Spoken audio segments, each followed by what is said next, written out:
It's time now for Media Watch. James Creedon joins me. Good evening to you, James. Evening, Tom. You have been looking at that headline story for us, the historic meeting between Pope Francis and the Russian Patriarch Kirill. Tell us more.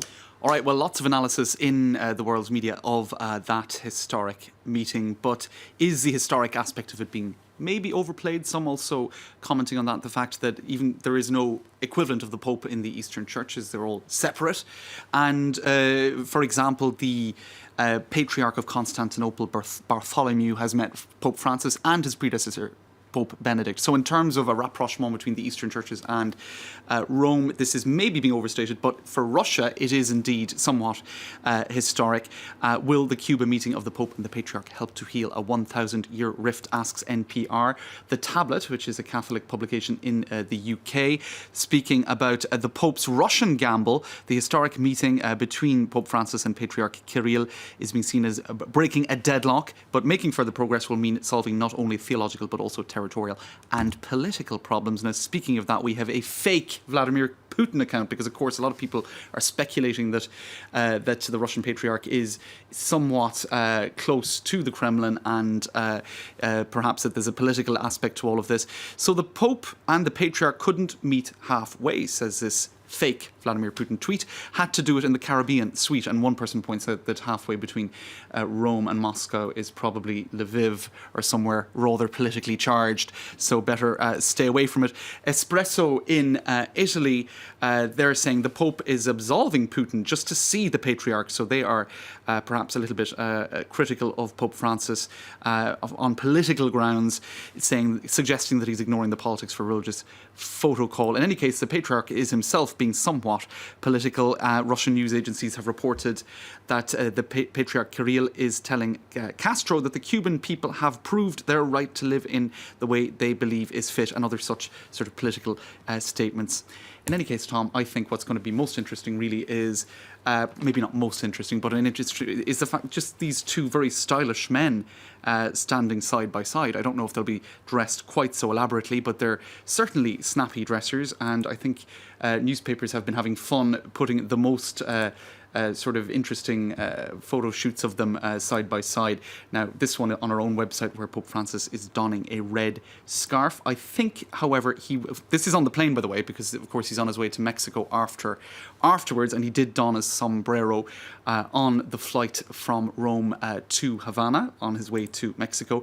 But I think it's hard to beat this little detail of the Russian Patriarch's what would you say? Headdress.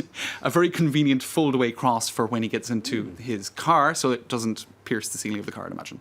So I don't. Very practical indeed. I haven't seen Pope Francis with anything quite so nifty.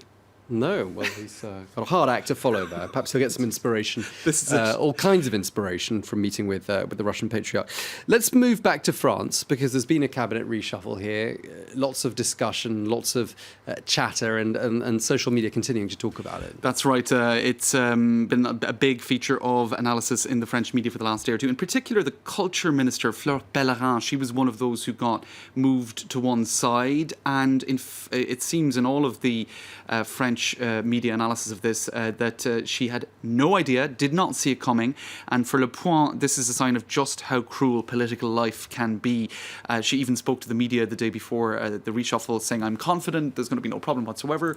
I'm looking forward to being in the new government." For Marianne, she really was somewhat humiliated. In fact, many journalists saw her publicly, well, not publicly, but she cried in front of some journalists, and it does appear that she really did not see it coming at all. On her Twitter account, she has updated her profile, which obviously had Culture Minister underneath her name, and now it just says, "To be continued, à suivre."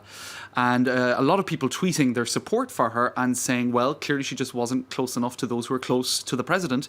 Indeed, François Hollande did appoint his culture advisor as the now culture minister. Some saying, well, perhaps she wasn't really doing as good a job as she might have been doing. She did famously admit on television that she doesn't read anymore, read literature, which because she doesn't have time. That's the point being. A lot of people, I think, nowadays find with social media and with the internet, etc., that they don't read as much as they would like. But perhaps the French culture minister might have would have been better advised not to mention that. Another element of buzz is a change to one of the ministries, the Ministry for the Rights of Women, which used to be part of the Health Ministry, has now been attached to the Family and Children Ministry. Some people saying you shouldn't really be linking all of those three issues. It's a little bit old-fashioned to be linking women's rights with the Ministry for the Family. And one person's there saying that, is this the office for the said minister? Kitchen. I think a little bit unfair, but that's the sort of buzz you're finding online about the reshuffle, Tom. All right, well, thank you very much indeed for that, James Creedon there, with today's edition of Media Watch.